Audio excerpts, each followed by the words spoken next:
अब जो है हमारे पास यहाँ पर एक और प्रोग्राम आ जाएगा जिसमें हमारे पास है use of if else statement to write a program that prints the message whether the student is passed और फेल्ड। ठीक है,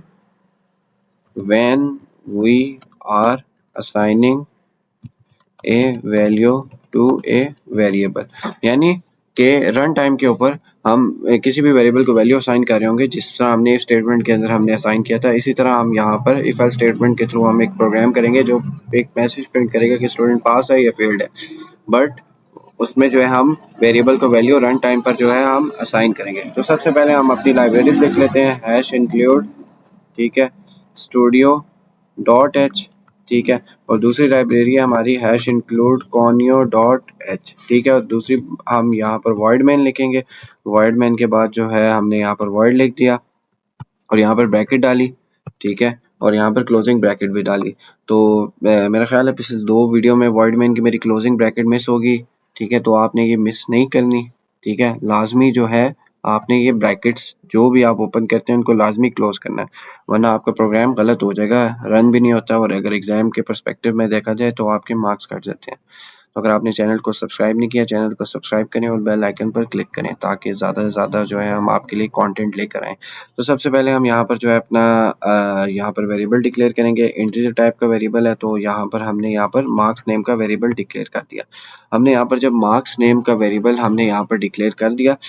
और यहाँ पर हम इसको वैल्यू भी असाइन करेंगे, मार्क्स इज इक्वल टू 70, ठीक है, और यहाँ पर हम कंडीशन यहाँ पर लगा देंगे इफ मार्क्स ग्रेटर देन 40, ठीक है, और यहाँ पर हमें मैसेज प्रिंट करे प्रिंट एफ, ठीक है,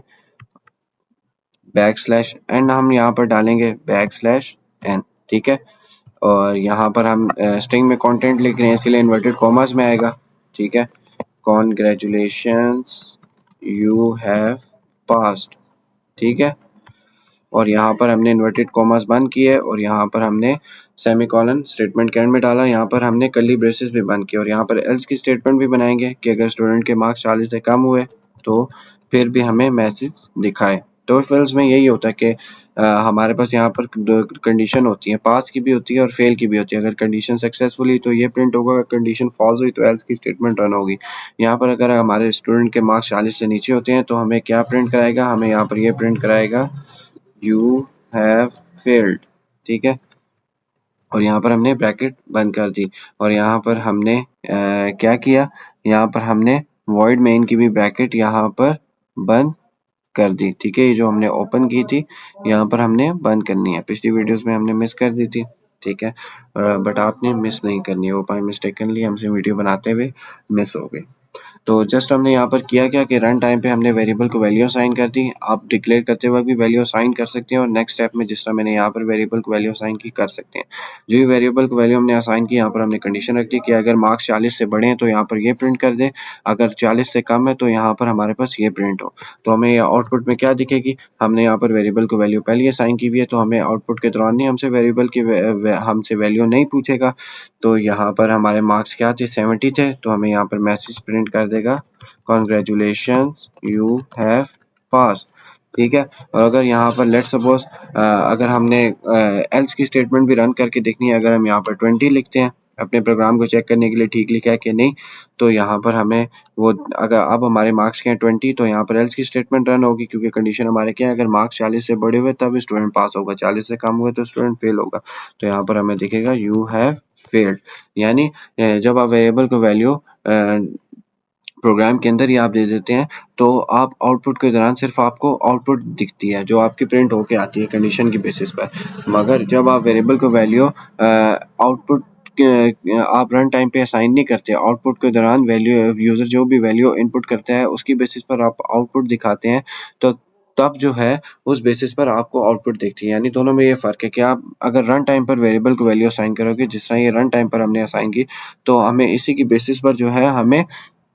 आउटपुट दिखेगी, यानी ये कंडीशन फिक्स होगी। अगर आप जो है वेरिएबल की वैल्यू असाइन नहीं करते, आउटपुट के दौरान अगर यूजर कोई भी वैल्यू इनपुट करता है उसकी बेसिस पर आउटपुट दिखाते हो तो उस बेसिस पर आपको आउटपुट दिखेगी। उस बेसिस पर आप जो है ट्रू कंडीशन को भी देख सकते हो, फॉल्स कंडीशन को भी देख सकते हो। मगर यहाँ पर ये हो रहा है कि अगर आप रन टाइम पे असाइन करते हो तो उस बेसिस पर आपको एक ही कंडीशन दिखेगी, या आपको ट्रू की दिखेगी या फॉल्स की दिखेगी। जैसे हमने पहले 70 वैल्यू दी थी तो हमें ट्रू की दिखेगी थी कि यू हैव पास्ड, और यहाँ पर फिर हमने वैल्यू चेंज की, फिर हमने प्रोग्राम रन किया तो हमें आउटपुट दिखी यू हैव फेल्ड। ठीक है,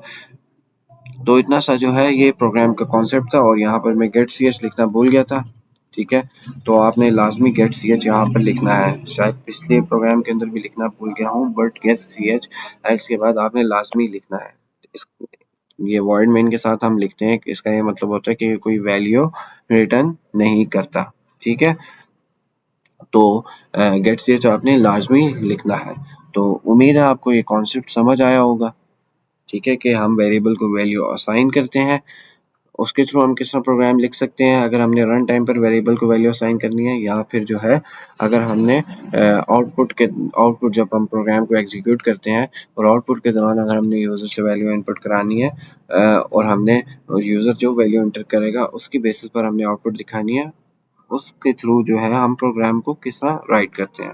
तो उम्मीद है आपको ये कॉन्सेप्ट समझ आया होगा कि हम यहाँ पर किस तरह हम दोनों कंडीशंस के थ्रू प्रोग्राम लिख सकते हैं। तो अगर आपने चैनल को सब्सक्राइब नहीं किया, चैनल को सब्सक्राइब करें, बेल आइकन पर क्लिक करें। ठीक है।